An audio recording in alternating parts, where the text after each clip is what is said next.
জাতীয় বিশ্ববিদ্যালয় সবসময় সারপ্রাইজ দিতেই পছন্দ করে। গত 15 তারিখেই তো একটা ইনকোর্স শেষ করলাম, আবার ডেট দিয়ে দিয়েছে।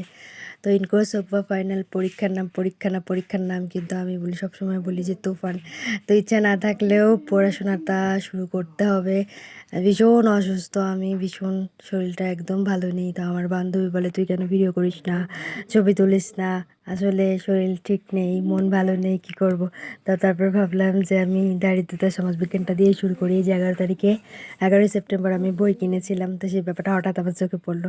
তো আমি আবার ছোটো ছোটো জিনিস খুব মনে রাখি, লিখে রাখি।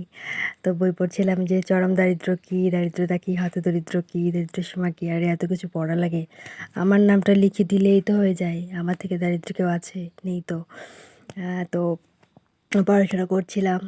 বেশ কিছুদিন খুব অসুস্থ, সেই যে 16 তারিখ থেকে এই অবধি এখনও আমি সুস্থই হতে পারিনি। তো একটু পড়াশোনা করলাম, তারপর হচ্ছে আমার আবার আজকে ব্যান্ডেজ খুলে গেছে হাতের। আমার আবার আজকে হঠাৎ হাত কেটে গেছে।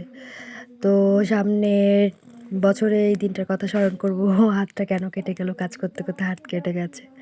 এটাও খুব দুঃখজনক একটা ব্যাপার। শরীরই ঠিক হচ্ছে না, ভিডিও করবো কী করে বান্ধবী, বলো তুমি।